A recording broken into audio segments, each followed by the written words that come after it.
back in 2016, or what it wants now. Tonight, hard Brexit, soft Brexit, slow Brexit, or no Brexit. We discover what the nation really thinks.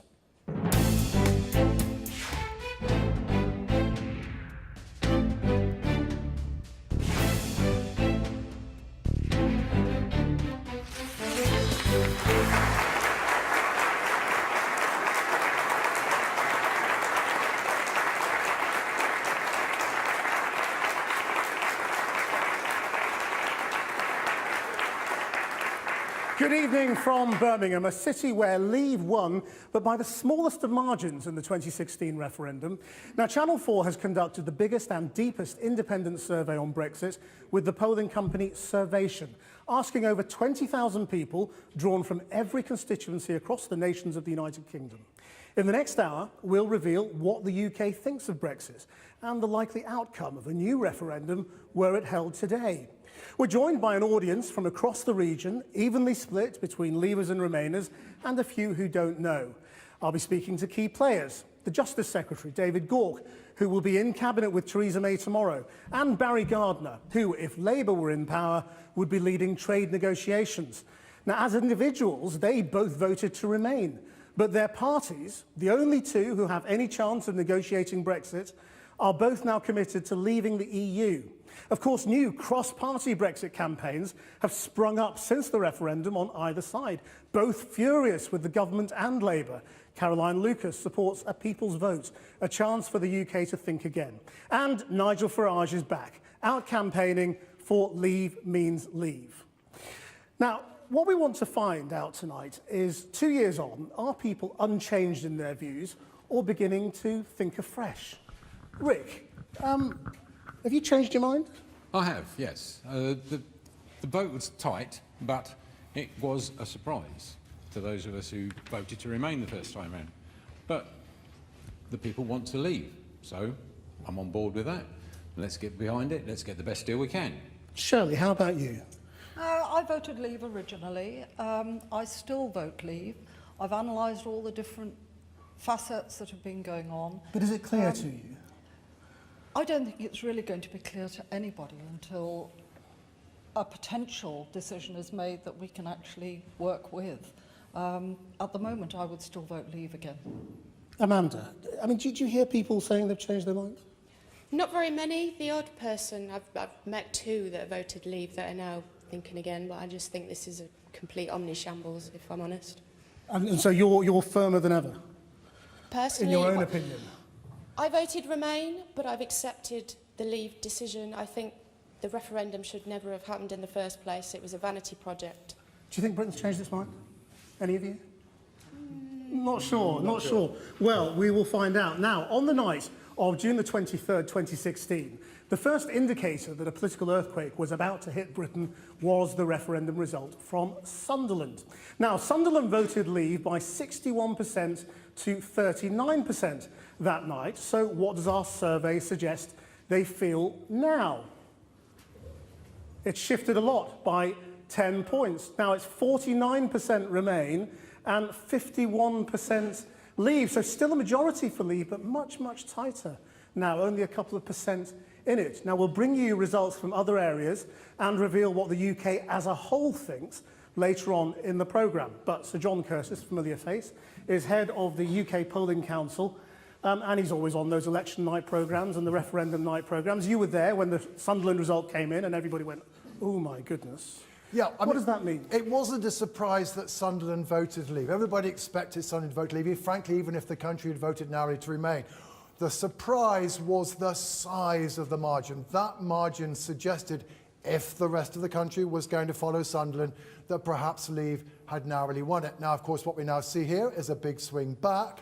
The question that faces us in the next hour, is that equally indicative of what the rest of the country thinks?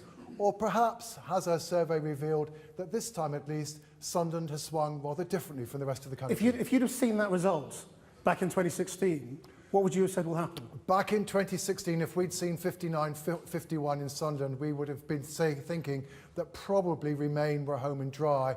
But of course, There's always variation, so we could by no means have been sure simply on that evidence alone. A lot of scepticism about opinion polls these days. Tell us about this one and what has been done to it, to the numbers, to make it reliable. Yeah, there are two things about this poll that are crucial. The first is the size. This is the biggest poll to be commissioned by a non-partisan organisation since the EU referendum. And because of its size, we can tell you much more about both who is now inclined to vote Leave and Remain, because we have lots of people in the various demographic and political groups, but also crucially, as we've just illustrated, we can also give you an idea of how each local authority voted. We can, in a sense, replicate the referendum account of 2016. We have sufficient people that the data have been analysed and modelled so that we can come up with an estimate for everywhere of how we think the country might vote if we were to have another referendum. Sir John Curtis, thank you. Nigel Farage, that comes up 49-51. Sweaty seat of the pants time? 2 points to make. First, the sample size is tiny. It may be big nationally, but within Sunderland, it's fewer than 200 people. And I would not take any poll seriously that wasn't at least 1,000 people per constituency, point one. Point two... Well, you can dismiss the poll, but it is the biggest one since the referendum. Well, nationally, yes, but not... If I wanted to see what Sunderland thought, there'd be at least 1,000 people in Sunderland. Second point is this. People respond to campaigning. You know, the reason at election time that we knock on doors and deliver leaflets and do things is people respond to it. What we've been through now for the last 6-9 months is a Remain campaign, very heavily funded, very active, out there everyday campaigning, out with their street stalls. And frankly, the big problem that the Leave campaign has had, and okay, we've tried with Leave Means Leave to get it going again, is we thought we'd won, well, we had won, we thought the general election was the second vote in favour of Leave, and we've not been out there. Okay. So I would expect across the country to see a move back in the other direction, but not of that scale. Caroline Lucas, are you cheered by this? I mean, how big does the move need to be to deliver your people's vote or to stop the whole thing? Well, I think this is a very positive vote coming from Sunderland. You know, as John Curtis said, it was a place that had such a big majority in favour of Leave before. The fact that we're now pretty much neck and neck, I think, is pretty positive. And it's interesting to hear Nigel, you know, trying to find reasons for why this is happening. But I can tell you why it's happening. He's got a point, hasn't he? I mean, he's got a full-on campaign. I think it was Amanda over there who basically called what's happening from the government omni-shambles. It is an omni-shambles. I don't blame Theresa May. She's basically been held hostage by the zealots in her own government who want to have this very ideological extreme Brexit. She is being given a position that is impossible to square. So she's being told that we've got to leave the single market and the customs union, but not have a hard border in Ireland. Now, those two things are impossible to resolve, and that's why it's so important that it goes back to the people, that we have a people's vote on the final outcome so we can see what people really think. Well, you take us very well then to what we wanted to have a look at next, because the government are currently still in negotiations with the EU about what they want from a deal. If you believe them, 95% of it's been agreed. But what is it that the public want? We asked the nation what were the key things that they did or did not want to see in a final deal. Now, we asked whether, after Brexit, people would be happy with a deal which limits the UK's ability to make trade deals with countries outside the EU, something that you cannot do and remain in the customs union. Now, only 19% agree with that, while 62% disagree. So there is very strong support for the idea of Britain being able to do its own trade deals. One red line the government have always insisted on has been an end to freedom of movement. Immigration, they think, was a key driver for Brexit. But what do the people think now? We asked whether after Brexit, UK and EU citizens who wish to do so should be able to live and work in each other's countries. And this one's a surprise. 63% agree with that. That's 63% of people effectively agreeing with freedom of movement after Brexit. 20% disagree. That's people. That is people. The question. The question that was asked was if people want to. So you can dismiss it if you like, but let's look at both those areas. First, people clearly want a degree of freedom of movement, according to that poll, and that's what neither of you are offering at the moment. David Gork, are you surprised by that number? Yes, Yes, I am. And that doesn't reflect the opinions that you get on the doorstep, talking to members of the public. And I speak as someone who, as you mentioned, campaigned, voted to remain. But it seemed to me in 2016 a very strong message from the British public was that freedom of movement was something that they wanted to address. And I think even a number of people who voted Remain felt that the way freedom of movement was working was not what they wanted. So well, I'm very surprised by that. Barry Gardner, could it be something to do with the way you ask a question? Yeah. If you ask people, would you think we should all be able to live and work in each other's countries across Europe? They like the idea of that. If you talk about immigrants having free movement into Britain, then they don't. Well, look, I'm heartened by the response. But what we've always said is that what you should do is you should set your immigration policy to meet the needs of your economy. The mistake the government has always made is to set their economic policy to meet arbitrary immigration targets. But you want to end freedom of movement, don't you? Freedom of movement ends when you leave the EU. And what we've said is we want to have an immigration policy that is for the benefit of jobs, for the benefit of our economy. Now, the problem that the government has got is they promised a white paper on this 18 months ago. They still haven't delivered it. And what David needs to be able to answer is, by the 29th of March next year, will we actually have a new Immigration Act setting out what the rules are? Because the Immigration Minister came before the Select Committee last week and she didn't know, and the department had to contradict her afterwards. In terms of the migration position we will have, it depends on whether we reach a deal or not. The intention is to reach a deal where there'll be an implementation period.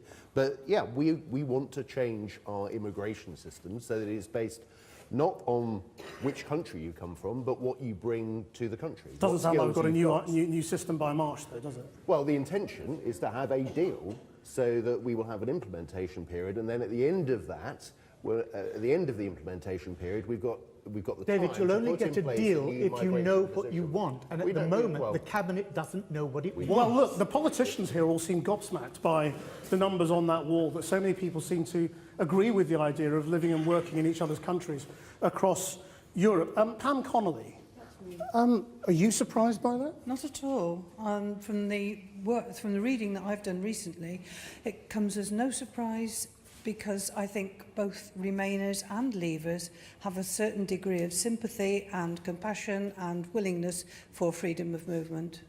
Simon Bradley, where are you? Simon, what do you think?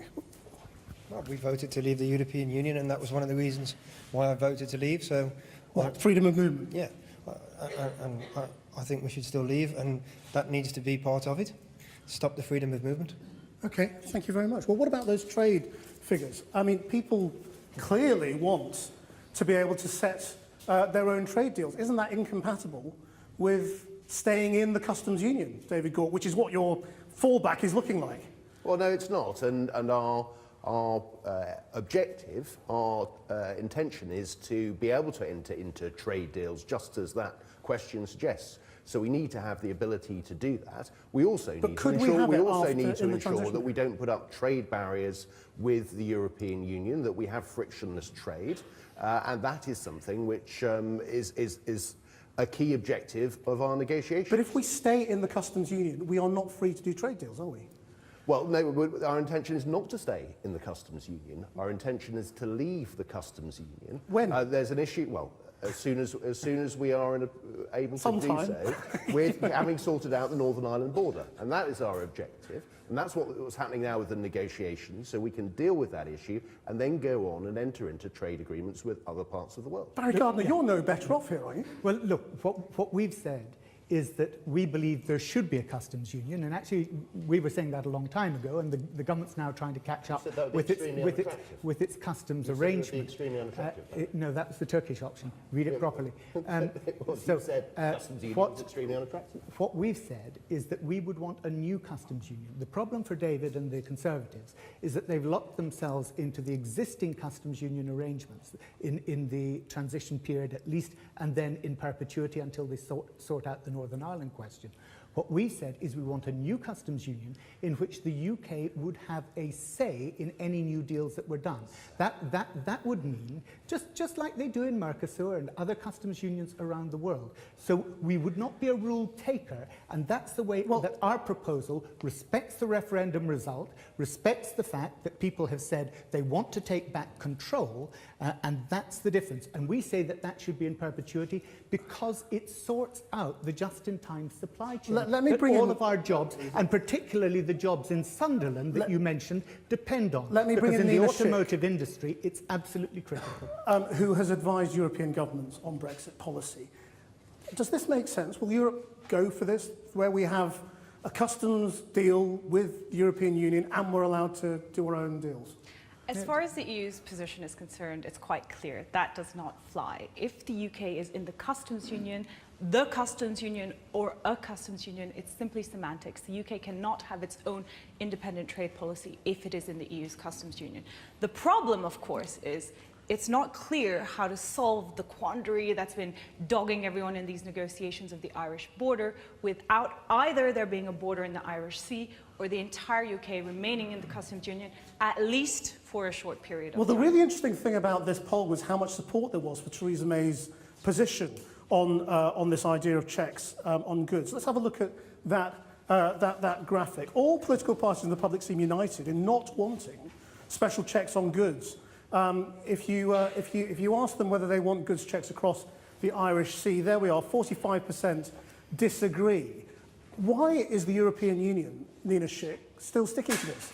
It's not a question of EU intransigence, it's simply a question of the rules. Now, the UK has said, we're leaving the customs union and we're leaving the single market. So the EU has to have checks on its external border. That happens to be on the island of Ireland. Now, everyone, Ireland, the EU, the UK, agrees that there can be no checks, there are no border. So where do you put the border, given that the technology to have a frictionless border does not yet exist? The EU has said, we'll put it in the Irish Sea.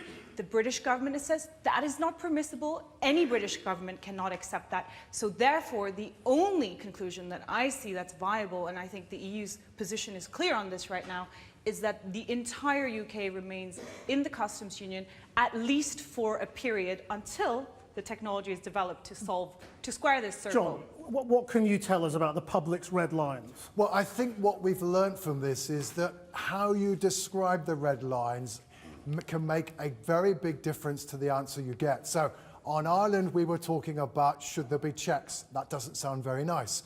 On trade, we talked about being limitations on what the UK can do.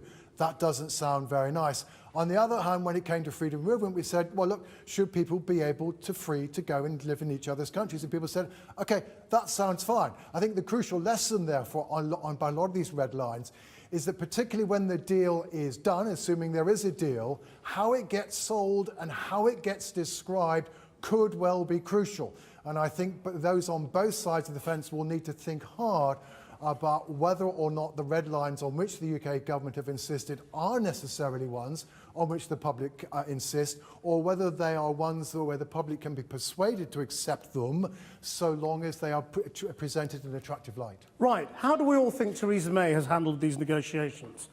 Sean, how do you think she's done? Pretty badly. Why? Because there's too much uncertainty and we don't know what to do. Businesses do not. That's not her fault, is it? Well, the reality is, if you set the clock ticking and enter into a negotiation where you have a weaker hand, how is it going to go well? Of course it's not going to go well. And the reality is, for businesses like me, you know, my customers are in the EU, my supply chain is in the EU, and I have EU-based competitors selling the same product. If there's any chance of a border, customs delays, tariffs, I'm going to be uncompetitive, and they're going to steal my business, and I will cease to exist. Rhys, what do you make of the way Theresa May has handled this? I mean, I think she's in the rock and a hard place. Yes, she's made bad decisions by going in with the DUP. Obviously, that has politicised the Irish question. But I think we need to ask a larger question. If Theresa May was a man, I think she'd be not getting as much stick as she's getting right now. I think she gets a lot of stick for being a female. I think the problem is that her cabinet are split between Leave and Remain. She has to be in between that. She has to deal with the DUP.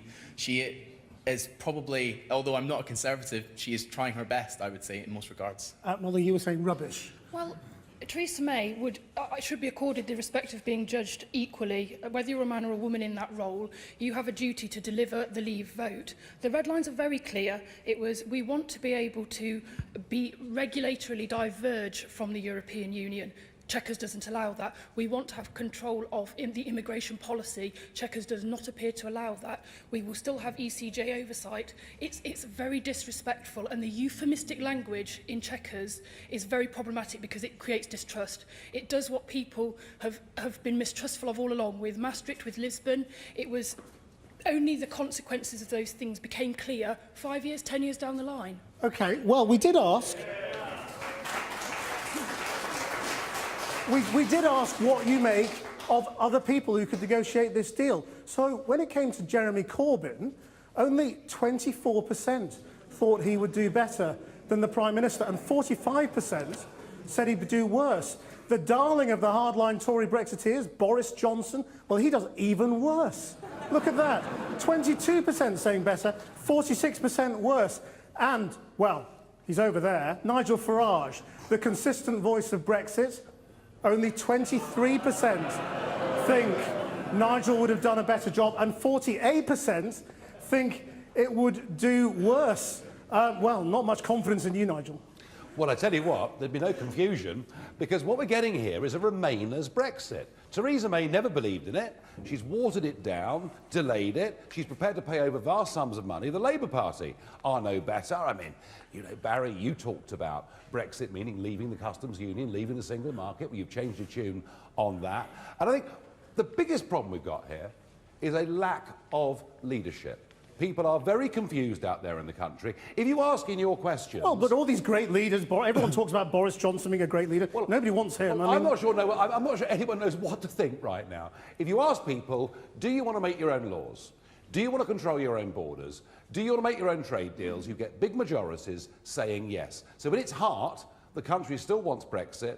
I'm afraid it's becoming very disenchanted with politics and politicians. Caroline Lucas.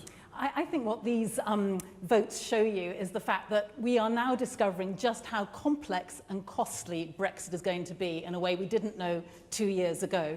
And when it comes to the issue of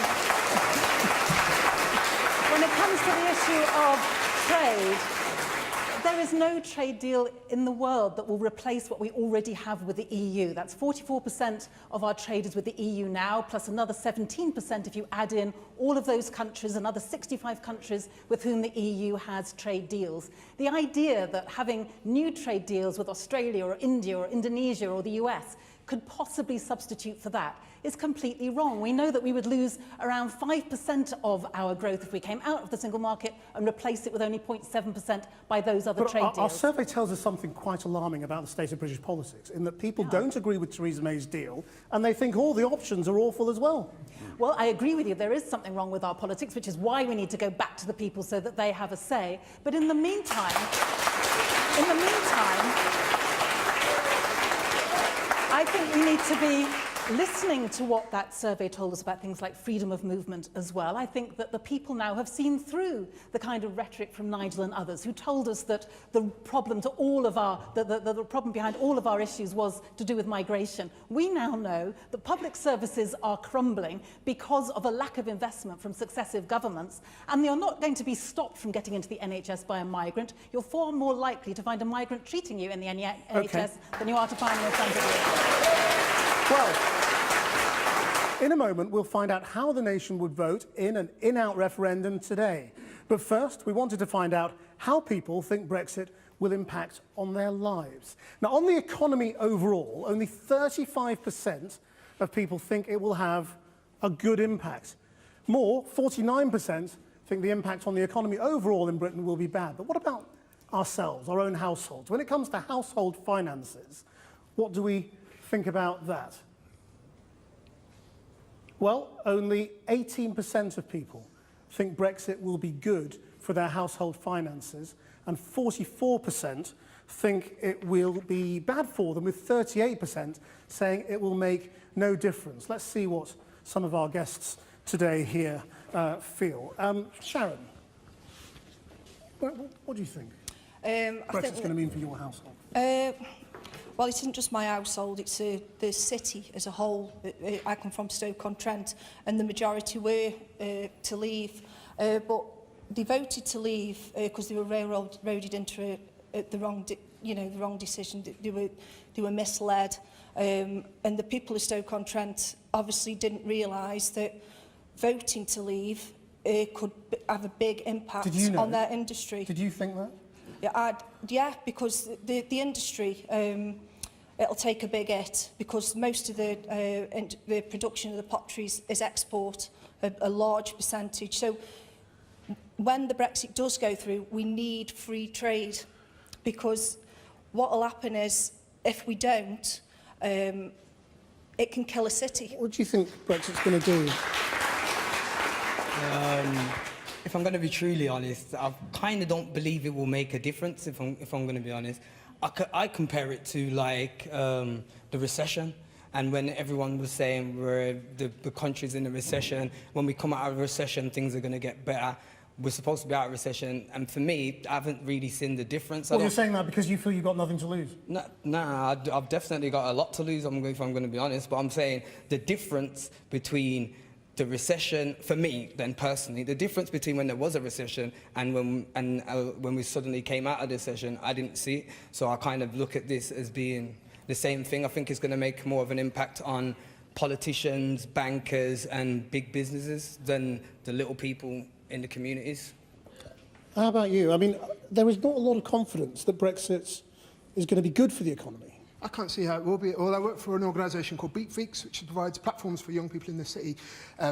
And I don't think that they've been taken into account at all. People like Nigel, I don't think that you've ever moved out of your own experience to have a conversation with anybody else to see how it might impact you and how the things that you're saying are going to impact people in the city. Birmingham is home to more small and medium-sized enterprises than any other city outside of London. We've got the highest youth population outside, we've got the highest youth population in Europe as well. I feel like it's going to be a problem for jobs, it's going to be a problem for supply lines, and ultimately it's going to be bad for future generations in this city. Okay, thank you.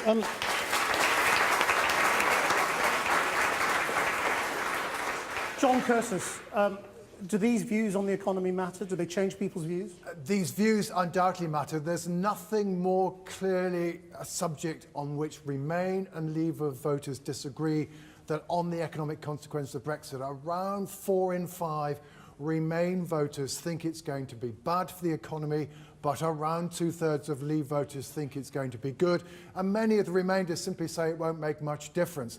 And there's no other subject on which they disagree more, and there is, by the way, no other subject that, insofar as people have changed their minds since 2 years ago, there's no other subject that seems to encourage people to change their minds than if they change their views about the economic consequences of Brexit. So the economic debate is absolutely crucial, but notice that even now, apparently only around a half of the country actually think it's going to be bad. This is still a subject on which we are very seriously divided, much as we were 2 years ago. But are people prepared to say, I think it's going to be bad for the economy, but I still want it? There aren't very many. As I already said to you, around 2/3 of Leave voters think it's going to be good for the economy, and most of the remaining 1/3 say it just won't make any difference. The crucial thing you need to understand there, no difference is code for it will be all right on the night. David Gork, people are right to be worried about the economy, aren't they? It depends on the nature of our departure. If we leave on no-deal terms, there's no good shying away. It will be very bad for us economically. But even with a deal, will we be better off with a deal than we are now economically inside the European Union? Well, if we can get a good deal, and that means removing let's say you all get the frictions, Theresa May's deal. the Chequers-type deal, so we don't have friction with trade, then economically, I don't think it's going to make a particular big difference. So we won't be better off? I'm not arguing that we will. I just don't think it'll be that big an impact. So we will be worse off, but just a bit worse off? I think. Well, I think there's statistics show that we're going to be worse off. Every single scenario that you tried to hide with your impact assessments, every single one of them showed the country worse off. Let him finish. The British people made a decision to leave the European Union. You can make a simple case, well, they got it wrong and so on, but I think that would be very dangerous, very damaging to our political stability. You can also make an argument, well, British people have voted to leave and we'll just get on with it and it doesn't matter what we do, we just get on and leave.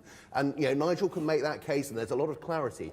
But there are economic risks in doing that, which is why the government has to try to square this circle of trying to get the best deal economically for us, protect jobs and livelihoods, whilst also clearly leaving the European Union. Barry Gardner, will you say the British people will be worse off after Brexit than they are now?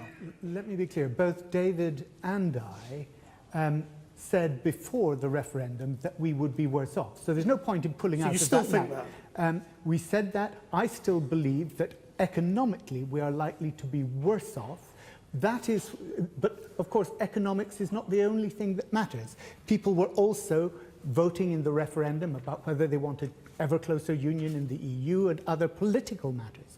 But that's why what we've done in saying that we will respect the result of the referendum, even though I still believe that we will be worse off economically, we've said we have to mitigate that damage, and that is why a new customs union that solves the just-in-time supply chain, that actually meets the issue of that 44% of exports that Caroline was talking about, that's why making sure that those jobs are protected, the economy is protected as much as possible is the important way of doing this that can begin to try and reunite the 52 and the 48%. But you are both united in saying tonight this is an act of economic self-harm.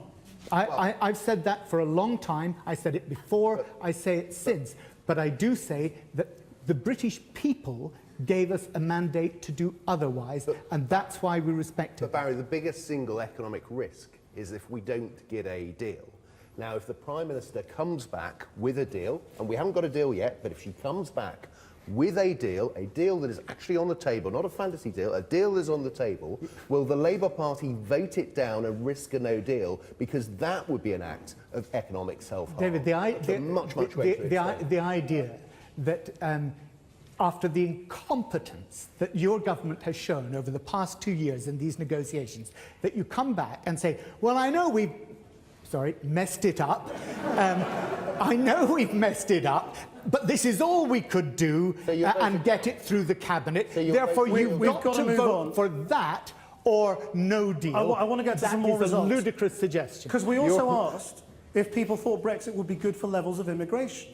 Now, good is in the eye of the beholder, of course, but 45% of people think Brexit will be good for immigration, 24% of people think it will be bad, and 31%, nearly 1 in 3, think it will make no difference at all. Now, 42% of people also think immigration more generally has had a positive impact on Britain, and that's a very significant result because it's changed a lot over the years. 42% think immigration is positive. Let's go back 5 years to 2013. Only 26% of people used to say that immigration was positive, and 56% said it was negative. John Curtis, what does it mean? Well, there are two things to take together there. The first, indeed, this is not the first survey to show that in the last couple of years or so, attitudes towards immigration have become more favourable. That said, notice how sceptical the public were about immigration 5 years ago. We've simply got back on the evidence of this poll to a situation where we're pretty evenly divided as to whether we think immigration is a good thing or a bad thing or not. But to go back to your first resort, this is the one subject on which Leave voters are most convinced. Over 70% of them think that Brexit will be good for immigration, and meanwhile Remain voters frankly aren't terribly sure. So that's why you end up with this very clear majority of saying it's going to be good, Brexit's going to be good for immigration. It's again a subject which clearly sings above all to the hearts of Leave voters. Nina Schick, I mean, things are going the other way in Europe though, aren't they? Make no mistake about it, immigration is one of the most important issues across the European continent. However, there's an important caveat and distinction to make about the debate in European countries and the debate that was had here. The kind of sentiment that you see towards immigration in the European countries has to do with non-EU immigration. It has a lot to do with the migration crisis, the asylum crisis, of which in 2015, the UK did not have to accept EU asylum seekers and migrants. It is not about free movement of people. It is not about the right of other EU citizens to live, travel, and work freely in other EU countries. But immigration, per se, is going to be one of the most defining issues in European politics in the years to come. Right, well, Birmingham is one of the most diverse cities in the UK. Let's talk to some of you from here. Elena, where are you? Elena, I mean, how has the post-Brexit debate affected the way you feel in this country? Unwelcome, quite simply. I'm an European citizen. I've been here for 10 years out of 36 of my life. Have you noticed that change? Yes. When I came here for the first time when I was 16, I felt very welcome. And as a consequence, I chose to move back when I was 30. I quit my job in Germany and moved over here. And I was happy until the referendum. And since then, fundamentally, people have been very negative about migration. They don't distinguish, as the lady just said, between EU and non-EU migration. The government has been rather unforthcoming in securing our rights. Theresa May has said, and the devil is in the detail, we will broadly and purely broadly secure EU citizens' rights, and we still have no system to register or any actual documentation with which our rights will be secured in writing. What do you make of those figures that show people are much more positive about immigration? Well, we are from the Western sector, voted to leave with the hope that we'll get a fair immigration and recruitment system for the survival of our businesses. When we come to recruitment, there's a law for minimum wage if you are recruiting from Europe. There is another law and policies if you are recruiting outside Europe. Well, do you think you did the right thing? We have done the right thing as long as the government's attitudes change.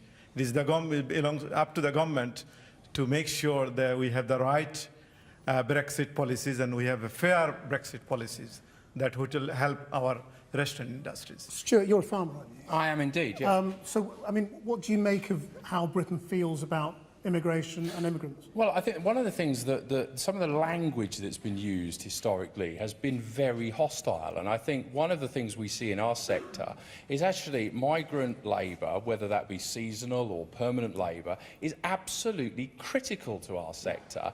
But it hasn't been valued because of some of the hostile language used by a minority of people. And we have got to have a plan. We are sat here at the moment where there is fruit and veg being left unpicked, fresh fruit and veg being left unpicked, factories in the food industry working short weeks because we are already seeing the effects of this because of that hostile environment.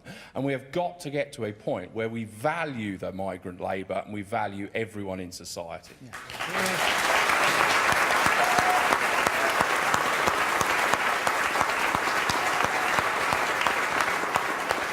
Harriet?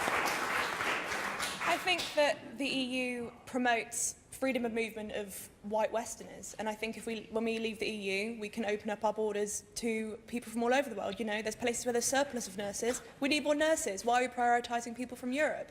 I think we leave the EU, we open up the borders, we can let in more refugees, more asylum seekers. I don't see the problem with immigration at all. But I think the real problem is not politics, it's the hostile environment they face. OK. Nigel Farage, are you feeling a little out of touch with this? Funny, isn't it? On the one hand, we're being told Brexit has made people hostile towards migrants. On the other, we're told we're more relaxed about it. You can't have it both ways. The truth of it is, and ridiculous, the truth of it is, the reason those figures have changed is a big chunk of the electorate think the immigration issue's been dealt with because we voted Brexit and they think our major political parties will carry out their wishes. Actually, the penny's not yet dropped that there is no intention from this government or this opposition to deal with open-door immigration.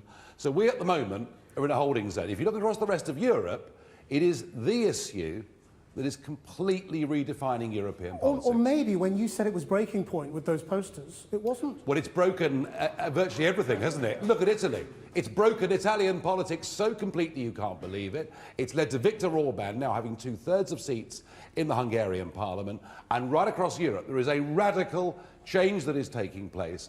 And I think, you know, it's funny, we also talk about economics. Let's just remember, folks, it's the European Union that has destroyed the prospects economically of tens of millions of young people living in the Mediterranean. And you know, there is one big point here. We can talk economics, we can talk immigration. We're missing the most important point tonight. We voted to leave.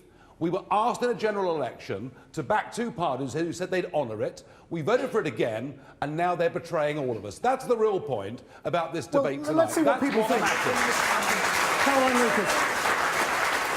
To suggest that it's the fault of the EU as an institution that we saw those horrendous pictures of migrants being turned away is absolutely wrong. It was the fault of individual EU governments. That is not the same as the EU institutions. The Commission, the European Parliament were doing their best to actually be far more compassionate. Are you sure I mean, Nigel Farage said it at the beginning, we haven't had them campaigning and making these arguments that he's making tonight.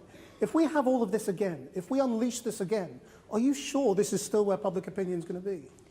I think, even if I wasn't sure, I think it is the democratic thing to do. So I think it's the right thing to do, irrespective of the fact that if it happens, I will be fighting very hard for us to remain. Because you've just heard the most extraordinary thing from Barry. I love Barry. But the idea that we have to commit, what he says is an act of economic harm, because it's the will of the people, and the Labour Party won't go back and just check with the will of the people before you actually do something that's going to massively hurt them. That seems to be a bit odd.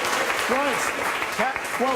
Let's get on. Christian, no. Caroline knows very well, and this was concluded at our party conference recently, so it's not old news, right? Knows very well that we've said that if Theresa May cannot secure a majority in Parliament, we would call for a general election, but if we don't get a general election, we would then say that it then has to go back to the people. We'll come back to this you can't say that we've ruled that out. Let's get to the big number. Let's get to the big result. We have heard the public red lines for the Brexit negotiations and how they feel about leaving the EU and how it's likely to impact on their lives. Let's get to our big question. Survation analysed the responses of 20,000 voters from every constituency across the UK, the largest independent survey conducted on Brexit since the referendum. Now, we asked the same question as was asked back in 2016. Should the UK remain in the European Union or leave the European Union? And the result is, we're in.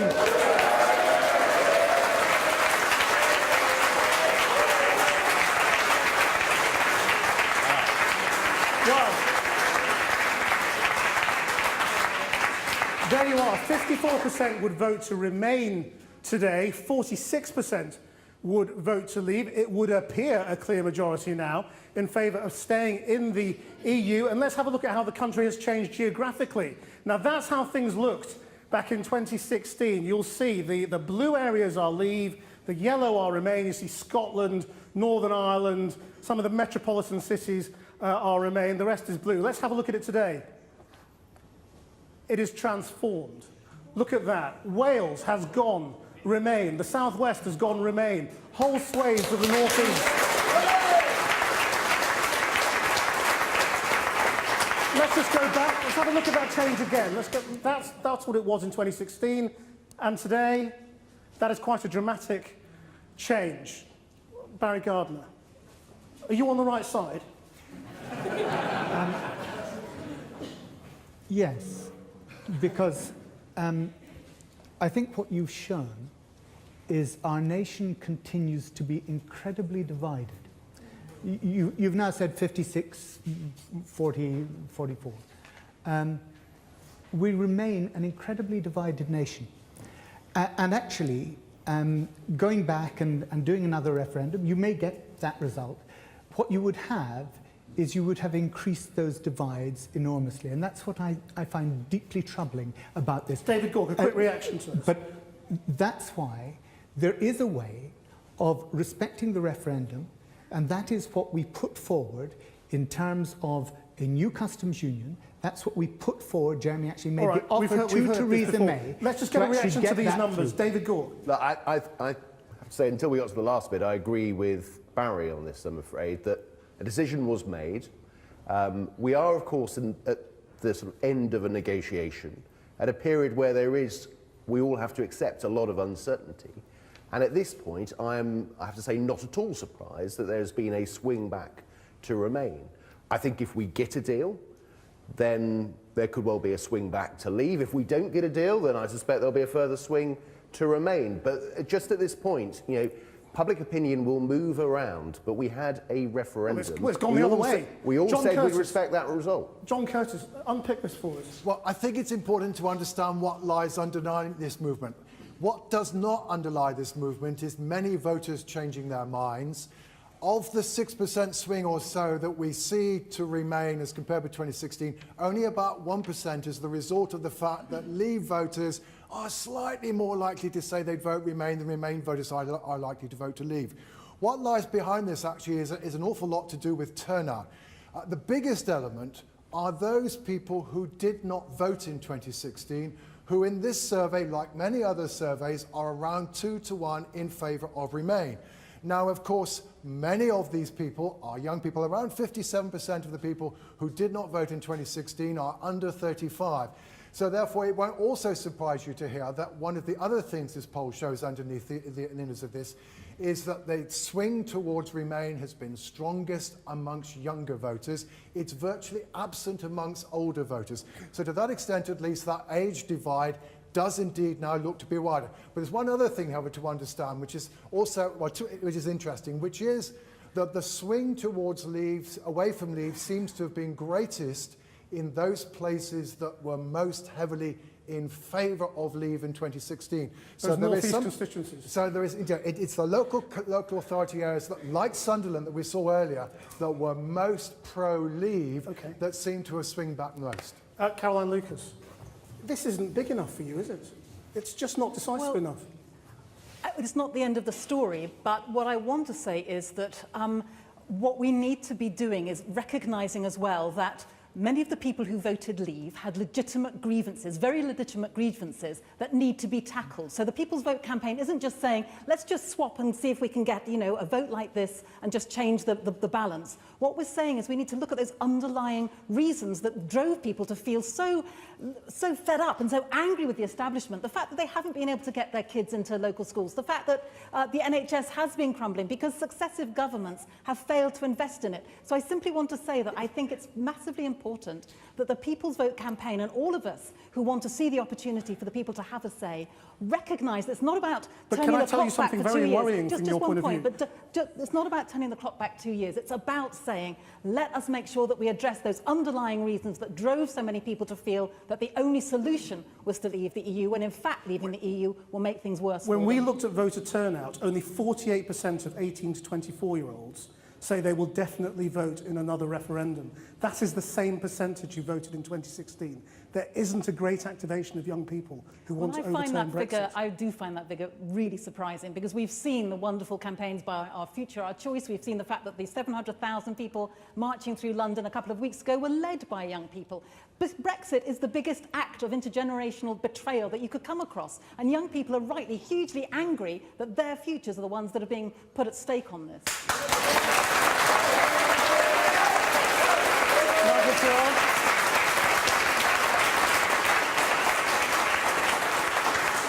Do you respect public opinion? Given we have a government that doesn't believe in Brexit, and we'll make the arguments for it, given that you've got just the Remain argument, I mean, look at this room. There's a room full of Remainers. No, just me. It's not. It's absolutely not. On the panel, Remain. Brexit, all right? Brexit. So, four Remainers. Brexit. They voted Remain. Yes, but they are both in favour of Brexit. No, but they're not making the Brexit arguments. You have not heard the Brexit argument made for the last 18 months, and we're still on 46%. If the democratic will of the people is overturned and betrayed, and they force us to vote again, I'm convinced from those figures, Leave would win by a much bigger margin next time. We're going to give the last words again to the people. Mathamwi Carville, what do you make of that? Oh, he's just talking rubbish again, aren't you, Nigel? I live 20 minutes away from the Northern Irish border. I understand exactly what's going to happen if your unfortunate project goes ahead, and it's not going to be pretty. Let's look at this survey, let's go for the people's vote, and let's focus on the real things that are at hand, happening in this country right now, which is the underfunding of the NHS, the underfunding of the police service, the fact that Northern Ireland don't have a government.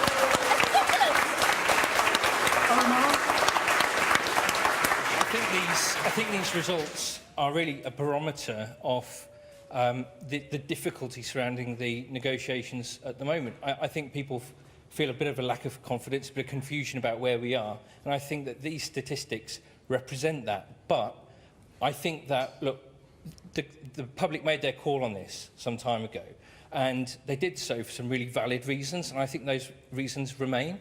Okay. I'm still positive that... Thank you. Look, one of the astonishing things as that map went was Wales went Remain. So Scotland is Remain, Northern Ireland is Remain, Wales is Remain. You know what, from our results tonight, England has gone Remain as well. How do you bring the country together now? This is a mess. It's the right question, because we do have to bring the country together. And 2 years ago, we had a narrow victory for Leave. On this survey, a narrow, Remain are ahead, relatively narrowly.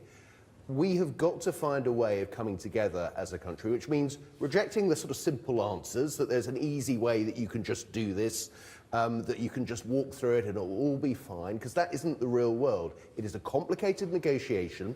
It will require compromises from us and from the European Union, and if we can deliver a deal that respects the referendum result but protects jobs and livelihoods and keeps the United Kingdom then we are doing what the public needs us to do. Does this make any difference to a second Scotland independence referendum? It doesn't. In the survey, we find almost as many yes voters who say they would now be less likely to vote yes as a result of Brexit as we find no voters move in the opposite direction. So there's no obvious evidence that Scotland would vote differently in an independence referendum than the way it did back in 2014. Barry Gardiner, are you definitely not going to change your mind? You know, your party now is overwhelmingly Remain. 70% of Labour voters, according to this survey, that Remain. Christian, we are a democratic party, right? And that means we must respect democracy. We gave the people the opportunity in that referendum to reach a conclusion. We campaigned against it. We said that we didn't think it was the right course economically for our country to go down. We've tried to respect that, but what we've done at every stage, is we've tried to bring the 52 and the 48 back closer together. We continue to do that in the proposals that we have put forward to Theresa May about how she could get a deal through Parliament. I'm so sorry we're out of time. But we could have gone on all night. We've got to leave it referendum. there. Thank you. All of the results are online tonight. You can go to the Channel 4 News website to see them. Thank you to everyone here and to all of you for watching. For now, good night.